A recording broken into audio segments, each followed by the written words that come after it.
ಕರ್ನಾಟಕದ ಮಹಾಜನತೆಗೆ ನನ್ನ ನಮಸ್ಕಾರಗಳು.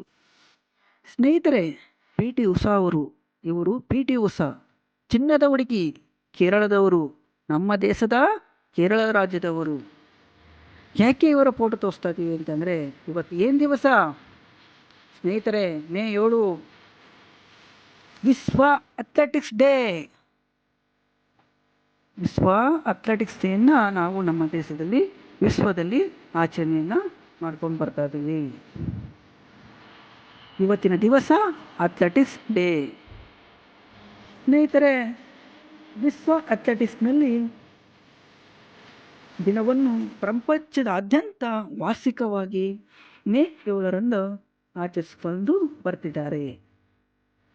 ಮೊದಲ ವಿಶ್ವ ಅಥ್ಲೆಟಿಕ್ಸ್ ದಿನವನ್ನು 1996ರಲ್ಲಿ ಆಚರಿಸಲಾಯಿತು.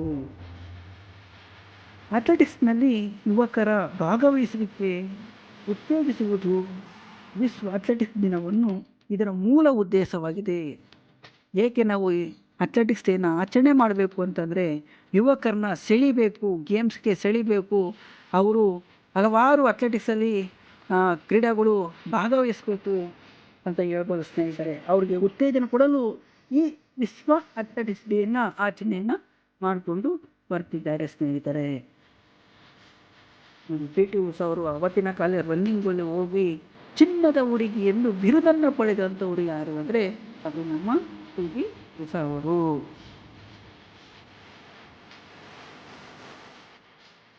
ನೋಡಿ ಎಷ್ಟು ಬರ್ತಿದ್ದಾರೆ ಸ್ನೇಹಿತರೆ. ಇವರು ನೀರಜ್ ಚೋಪ್ರಾ ಅವರು ಜಾಲಿಂಗ್ ಎಸೆದಲ್ಲಿ ಚಿನ್ನದ ಪದಕವನ್ನು ಗೆದ್ದುಕೊಂಡು ಬಂದಂಥ ನಮ್ಮ ನೀರಜ್ ಚೋಪ್ರಾ ಅವರು ಸ್ನೇಹಿತರೆ.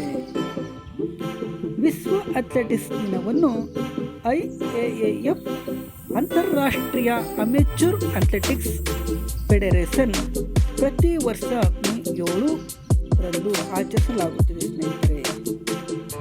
ನೋಡಿ, ಇವರು ವಿಕಾಸ್ ಅಂತ, ಇವರು ಸುಧಾ ಚಿನ್ನದ ಪದಕವನ್ನು ಗೆದ್ದುಕೊಂಡು ಬಂದಿದ್ದಾರೆ ಸ್ನೇಹಿತರೆ.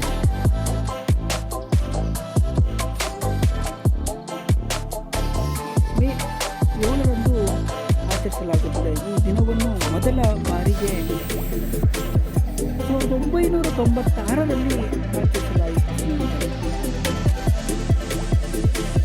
ವಿಶ್ವದ 100ಕ್ಕೂ ಹೆಚ್ಚು ಕ್ರೀಡಾ ಫೆಡರೇಷನ್ಗಳು 2016ರ IAAF ವಿಶ್ವ ಅಥ್ಲೆಟಿಕ್ಸ್ ದಿನದಂದು ಕ್ರೀಡೆಗಳನ್ನು ಹಾಗೂ ಉತ್ತಮ ಆರೋಗ್ಯಕ್ಕೆ ವ್ಯಾಯಾಮದ ಮಹತ್ವವನ್ನು ಉತ್ತೇಜಿಸಲು ಭಾಗವಹಿಸುವುದು ಇದರ ಮೂಲ ಉದ್ದೇಶ ಸ್ನೇಹಿತರೆ.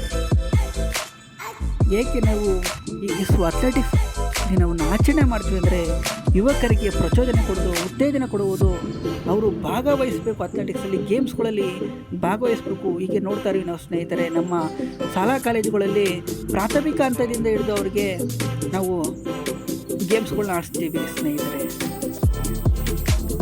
ಸ್ಪೋರ್ಟ್ಸ್ ಡೇ ಮಾಡೋ ಮೂಲಕ ಅವರನ್ನು ಮುಂದಿನ ಅಂತಾರಾಷ್ಟ್ರೀಯ ಮಟ್ಟದಲ್ಲಿ ಅವರು ಅಥ್ಲೆಟಿಕ್ಸಲ್ಲಿ ಭಾಗವಹಿಸೋಕೆಯನ್ನು ನಾವು ಪ್ರಾಥಮಿಕ ಹಂತದಲ್ಲಿ ಮಕ್ಕಳಿಗೆ ಈ ಗೇಮ್ಸನ್ನು ನೀಡಿಕೊಂಡು ಬರ್ತಿದ್ದೀವಿ ಸ್ನೇಹಿತರೆ. ನೀವು ಸಹ ನಿಮ್ಮ ಮಕ್ಕಳಾಗಲಿ, ಅಣ್ಣ ತಮ್ಮಂದಿರಾಗಲಿ, ಅಕ್ಕ ತಂಗಿರಾಗಲಿ ಗೇಮ್ಸಲ್ಲಿ ಭಾಗವಹಿಸಲು ನೀವು ಉತ್ತೇಜನ ಕೊಡಬೇಕು ಸ್ನೇಹಿತರೆ.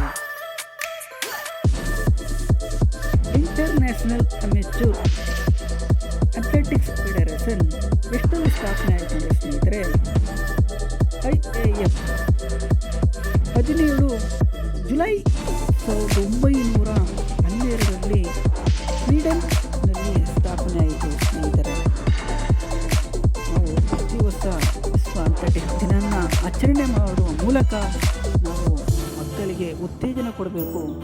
ಎಲ್ಲ ಗೇಮ್ಸಲ್ಲೂ ಭಾಗವಹಿಸಬೇಕು. ಶಾಲಾ ಕಾಲೇಜುಗಳಲ್ಲಿ ಸ್ಪೋರ್ಟ್ಸಲ್ಲಿ ಭಾಗವಹಿಸಿ ಅವರು ವಿಜಯ ಗಳಿಸುವಂತೆ ನಾವು ಮಾಡಬೇಕು. ಅವರಿಗೆ ಮುಂದಿನ ಹಂತದಲ್ಲಿ ಅಂತಾರಾಷ್ಟ್ರೀಯ ಮಟ್ಟದಲ್ಲಿ ಆಡುವವರೆಗೂ ನಾವು ಅವರಿಗೆ ಪ್ರಚೋದನಕಾರಿ ಕೊಡಬೇಕು ಸ್ನೇಹಿತರೆ. ಈಗ ಉದಾಹರಣೆಗೆ ನೀವು ನೋಡ್ತಾ ಇದ್ದಾರೆ, IPL ನಡೀತಾ ಇದೆ. ಆದರೆ ರಾಜಸ್ಥಾನ್ ರಾಯಲ್ಸ್ ಅಲ್ಲಿ ವೈಭವ್ ಸೂರ್ಯವಂಶಿ 35 ಬಾಲಿಗೆ 100 ರನ್ನು ಹೊಡೆದರು. ಅದು 14 ವರ್ಷ ಇರ್ಬೋದು, 15 ವರ್ಷ ಇರ್ಬೋದು, 16 ವರ್ಷ ಇರ್ಬೋದು. ಆದರೆ ಅಂಥ ವಯಸ್ಸಿನಲ್ಲಿ ಅಂಥ ಸಾಧನೆಯನ್ನು ಮಾಡಿರುವಂಥ ವ್ಯಕ್ತಿ ಅವರೊಬ್ಬರೇ ಅಂತ ನೀವು ನೋಡ್ತಾ ಇದ್ದೀರಿ ಸ್ನೇಹಿತರೆ.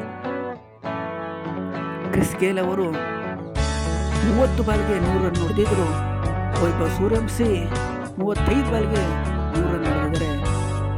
ಆ ಚಿಕ್ಕ ವಯಸ್ಸಿನ ಹುಡುಗ ಹೊಡೆದಂಗೆ ನಿಮ್ಮ ಮಕ್ಕಳು ಸುಧಾ, ನಿಮ್ಮ ಅಣ್ಣ, ತಮ್ಮ, ಅಕ್ಕ, ತಂಗಿ ಯಾರಾದರೂ ಆಗಲಿ, ಅವರು ಯಾವುದ್ರಲ್ಲಾರು ಒಂದು ಚಟುವಟಿಕೆಯಲ್ಲಿ ಭಾಗವಹಿಸಿ ಮುಂದೆ ಬರಲಿ ಸ್ನೇಹಿತರೆ.